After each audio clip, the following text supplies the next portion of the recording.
സംഭവിക്കുമെന്നുള്ളത് അതൊരു മനുഷ്യന്റെ വിവേകം അനുസരിച്ച് തീരുമാനിക്കേണ്ടതാണ്. ഒട്ടകത്തെ പോയി കാണൽ ആരാധനയാണ് അർത്ഥത്തിൽ.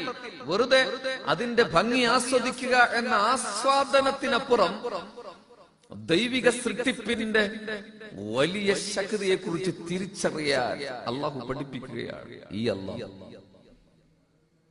അല്ലേ? തൃശ്ശൂർ ഒരു ചാവാളി ഒട്ടക. അപ്പൊ നിങ്ങൾ തിരുവനന്തപുരത്തേക്ക് പോകണം, അവിടെ പോയി കാണണമെന്നല്ലേ ഖുർആൻ പറഞ്ഞത്? നിങ്ങൾക്ക് മനസ്സിലാകുന്നുണ്ടോ ഞാൻ പറയുന്നത്? അങ്ങനെയല്ലേ അള്ളാഹു പറഞ്ഞത്? അതല്ല വെറുതെ ഒട്ടകത്തെ കാണാൻ ഒരു രീതിയിൽ ഓതാൻ വേണ്ടിട്ടാ.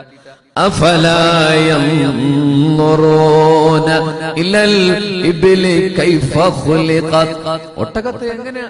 ഒട്ടകത്തിന്റെ മൂക്കിന്റെ ഉള്ളിൽ അള്ളാഹു ഒരു അരിപ്പ കൊടുത്തിട്ടുണ്ട്. എന്തിന്? മരുഭൂവാഹനമായ ഈ സാധനം സഞ്ചരിച്ചു കൊണ്ടിരിക്കുമ്പോൾ മരുക്കാറ്റ് വന്നാൽ മണല് തെറിച്ചു കയറും അതിന്റെ ഉള്ളിലേക്ക്. അതിനെ സംരക്ഷിക്കാൻ അള്ളാഹു ഒരു നെറ്റ് കൊടുത്തിട്ടുണ്ട്. കണ്ണടച്ചാലും ഒട്ടകത്തിന് കണ്ണ് കാണാൻ പറ്റും, അല്ലെങ്കിൽ കണ്ണ് തുറന്നു പിടിച്ചാലും അതിന്റെ കണ്ണിലേക്ക് ഇത് കയറൂല, മണല് കയറൂല. നമ്മൾ മരുഭൂമിയിൽ യാത്ര ചെയ്തിട്ടുള്ളൂ, AC കാറിൽ നിന്ന് പുറത്തേക്ക്, പിന്നെ റൂമിന്റെ AC-ലേക്ക്, ഓഫീസിലേക്കുള്ള AC-ലല്ലേ പോയിട്ടുള്ളൂ. മരുഭൂമിയിൽ ഒടുക്ക് യാത്ര ചെയ്ത് നോക്കൂ. UAE പോയി മരുഭൂമി കാണാത്തവരുണ്ടാവും. മണൽക്കാറ്റടിച്ച ബുദ്ധിമുട്ടാ, നടക്കാൻ പറ്റൂല. അതിന്റെ കാൽപാദങ്ങൾ മരുഭൂമിയുടെ ഊഷ്മാവിനെ തടയാൻ ശക്തിയുള്ള ബ്ലാഡർ രൂപത്തിലാണ്. എത്രയോ അത്ഭുതങ്ങൾ ഒട്ടകങ്ങളിലുണ്ട്. അതിന്റെ 7 ദിവസത്തോളം വെള്ളമില്ലാതെ സഞ്ചരിക്കാൻ കഴിയുന്ന വെള്ള സംഭരണി ഒട്ടകത്തിന്. ഇതൊക്കെ അള്ളാഹു പറഞ്ഞത് എന്തിനാ? അള്ളാഹുവിന്റെ കരുണയെ കുറിച്ച് തിരിച്ചറിയാൻ. ഒന്ന്, ആ ജീവിയോട് അള്ളാഹു കാണിച്ച കരുണ. 2, അള്ളാഹുവിന്റെ സൃഷ്ടിപ്പിന്റെ അപാരമായ വൈഭവം, മാനുഫാക്ചറിംഗ് പവർ മനസ്സിലാക്കാൻ. അല്ലാതെ കരഞ്ഞിട്ട് മരിച്ചു പോയിട്ട് എന്താ കാര്യം? ഇതൊക്കെ ജീവിച്ച് തീർക്കേണ്ടതല്ലേ? രണ്ടാമത് ഖുർആൻ പറഞ്ഞു, വഇലൽ ജിബാലി വഇലസ് സമായി കൈഫ റുഫിഅത്.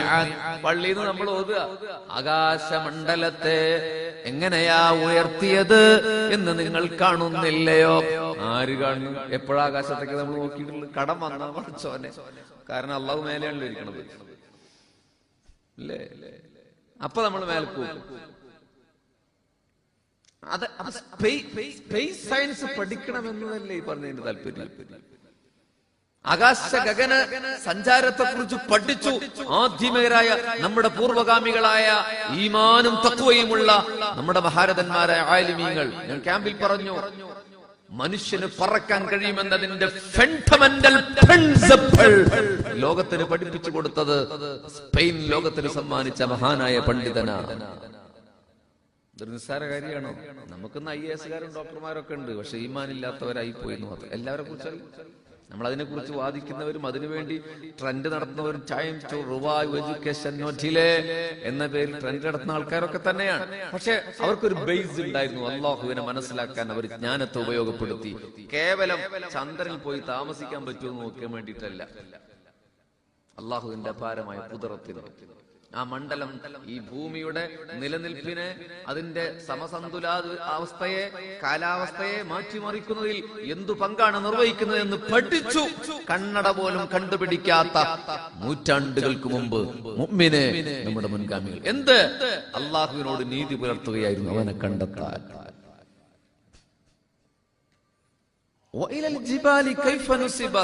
പർവ്വതത്തെ നിങ്ങൾ കാണുന്നില്ലയോ? അപ്പോ പെരുന്നാളിന് ടൂർ പോകേണ്ടത് എറണാകുളത്ത് വീഗാലാൻഡിലേക്കല്ല. എല്ലാവരും കൂടി കുട്ടികളെയും മക്കളെയും കൂടി വീഗാലാൻഡിൽ പോകുക. ബർമഡൊട്ട് പെണ്ണുങ്ങൾ ഇങ്ങനെ ചാടുക, ദുബായ്, അബുദാബിയിൽ പെണ്ണുങ്ങൾ നടക്കുന്ന പോലെ അല്ലേ? അത് കാണാനാ പോകുന്നത്. പോണ്ടത് എവിടുക്ക?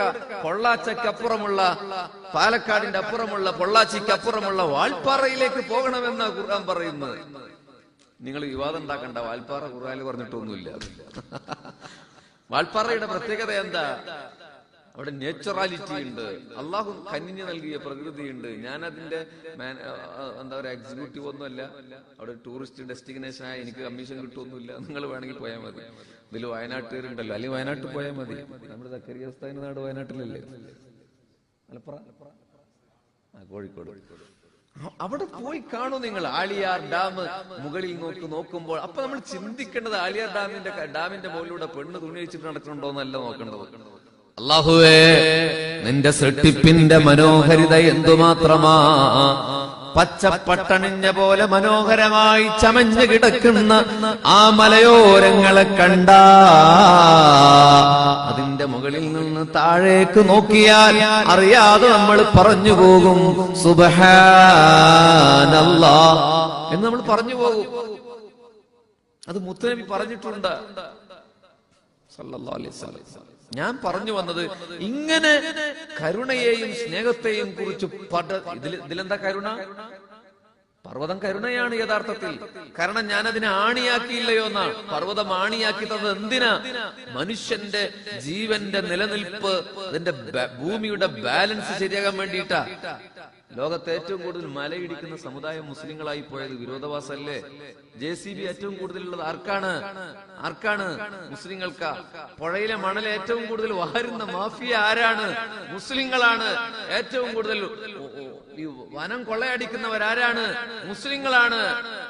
അല്ല, നിങ്ങൾക്ക് സംശയമുണ്ടോ? എന്നും വാർത്ത വരുന്നത് ആരുടെ പേരില്ല? ലോറി പിടിച്ചു എന്നുള്ള വാർത്തയിൽ റഫീഖ് എപ്പോഴും ഉണ്ട്, മുഹമ്മദ് മുസ്തഫ ഉണ്ട്, എപ്പോഴെങ്കിലും ഒരു സതീശ് വരുന്നുള്ളൂ. ഫോറസ്റ്റുകാര് മരം പിടിച്ചു, തേക്ക് പിടിച്ചു എന്ന് പറയുമ്പോ എപ്പോഴും റഷീദ് ഉണ്ട്, ബഷീർ ഉണ്ട്, എപ്പോഴെങ്കിലും ശശി വരുന്നുള്ളൂ. ആലോചിച്ച് നോക്കി, നമ്മൾ മരണത്തെ കുറിച്ച് മാത്രം ചർച്ച ചെയ്തപ്പോ പേടിച്ച് പള്ളിക്ക് തന്നെ പോവാതെ അല്ലേ? ജീവിതത്തെ കുറിച്ചാണ് ആരിഫീങ്ങൾ ചിന്തിച്ചത്. അങ്ങനെ അള്ളാഹുലേക്ക് എത്തുകയായിരുന്നു. അതാണ് അള്ളാഹുവിനോട് പുലർത്തേണ്ട നീതി. എന്നിട്ടല്ലേ നരേന്ദ്രമോദിയുടെ നീതിയെ കുറിച്ച് നമ്മൾ പൊതുവേദിയിൽ ചർച്ച ചെയ്യേണ്ടതുള്ളൂ. നമ്മൾ നീതി പുലർത്തിയോ അള്ളാഹുവിനോട്? അള്ളാഹു കാരുണ്യവാനാണ് മുഅ്മിനീങ്ങളെ, ആണ്. അള്ളാഹു വാത്സല്യനിധിയാണ്.